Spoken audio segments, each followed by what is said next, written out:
As I tell my students when they're young, it's like, look, don't fool yourself. You know, you're going to develop a serious illness, at least one, maybe 2 or 3, and one of them is likely to be chronic. And if it isn't you, it's going to be someone you love. It's going to be your husband, it's going to be your parent, it's going to be your kids. That's coming. And so is a lot of death and pain. And so, like, just exactly what sort of person are you going to be when that shows up?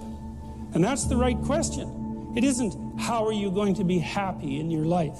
It's like, good luck with that. It's a stupid ambition anyways, as far as I'm concerned, because it's too shallow. You know, happiness, you're lucky. That comes and goes like the sun coming out from behind a cloud. If you're happy, man, more power to you. Enjoy it. Enjoy it. It's a gift from the cosmos to be happy.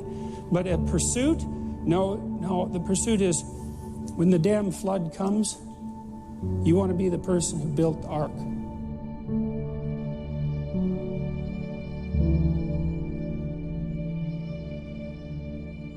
This is something that I constantly wonder, is that if people did what they could to speak the truth and pay attention, then maybe the tragedy that's part of life wouldn't have to deteriorate into the unbearable hell that doesn't have to be part of life. And maybe we could actually tolerate the tragedy, or maybe we could even rise above it, or maybe we could even mitigate it, you know, because we do that sort of thing all the time. And so it's always an open question. And Iliad had put it very well. Are the floods the consequence of the fact that things fall apart?